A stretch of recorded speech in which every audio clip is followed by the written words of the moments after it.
నమస్తే. ఈ T20 world కప్లో ఇండియా ఆడిన ప్రతి మ్యాచ్లో కూడా ఒక్కొక్క హీరో అయితే పుట్టుకొచ్చాడు. వెస్టిండీస్తో జరిగిన మ్యాచ్లో కూడా ఒక హీరో అయితే పరిచయం అయ్యాడు. సో మనోడి గురించి మాట్లాడుకోవాలంటే టీ20 వరల్డ్ కప్కి ముందు ఆడిన సిరీస్ ఏదైతే ఉందో సో అందులో చెప్పుకోవడానికి భారీ స్కోర్లు అయితే లేవు.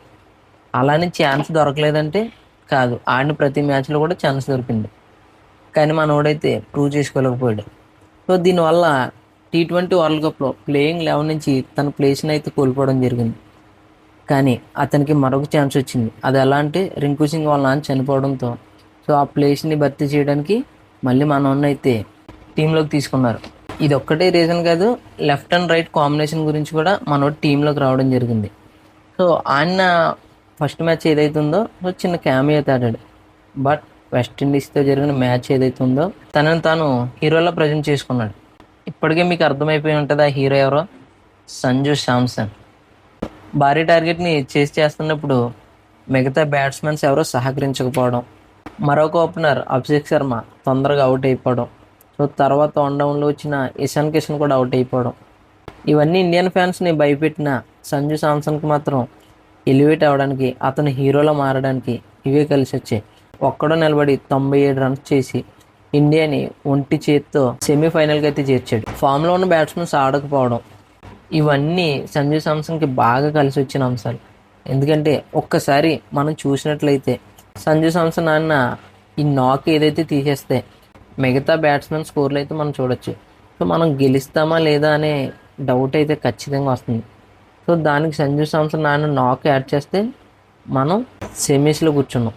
ఈ మ్యాచ్లో మనం ఇంకా మాట్లాడుకోవాల్సి వస్తే తిలక్ వర్మ గురించి మాట్లాడుకోవాలి. ఎందుకంటే ప్రెజర్ సిచ్యువేషన్లో వచ్చి సంజు శాంసన్కి కొంచెం సపోర్ట్ ఇచ్చి అన్ఫార్చునేట్లీ అయితే తన వికెట్ అయితే కోల్పోయాడు. ఎందుకంటే తిలక్ వర్మ కొట్టిన షాట్ ఎంత అయితే బాగుందో హిట్ మేర పట్టిన క్యాచ్ కూడా అంతే ముచ్చటగా ఉంది. సో అన్ఫార్చునేట్లీ తిలక్ వర్మ అయితే తన వికెట్ని కోల్పోయాడు. సో నెక్స్ట్ పాండ్యా వచ్చి స్టేజ్ని తొందరగా ఫినిష్ చేయాలనే ఆలోచనతో తన కూడా తన వికెట్ని కోల్పోయాడు.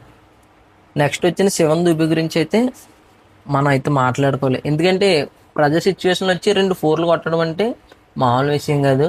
2 4 కొట్టిన తర్వాత మ్యాచ్ కొంచెం కంట్రోల్లోకి వచ్చింది. సో తర్వాత సంజు శాంసన్ ఒక 6-4తో మ్యాచ్ని ఎలా అయితే ఫినిష్ చేశాడో హీరో. అబ్బా, సంజు శాంసన్ గురించి ఏమైనా మాట్లాడుకోవాలంటే హీరో అంతే. ఎందుకంటే సంజు శాంసన్ మనం చాలా ఇయర్స్ నుంచి చూస్తున్నాం. సో ఛాన్స్లు వస్తాయి, ఒక మ్యాచ్లో ఆడతాడు, ఒక మ్యాచ్లో ఆడడు. సంజు శాంసన్ ఎప్పుడు టీంలో ఉన్నా సో అతని ప్లేస్ ఉంటుందా లేదా అనే డౌట్లు అయితే ఉంటాయి. కానీ ఈ రోజు అన్న నాక్ ఏదైతే ఉందో ఒక సాలిడ్ నాక్.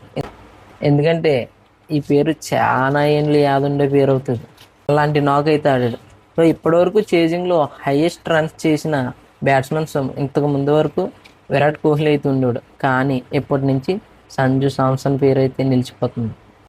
టీమిండియా వెస్టిండీస్పై గెలవడంతో 10 సంవత్సరాల నుంచి ఉన్న రివెంజ్ కూడా తీరిపోయింది.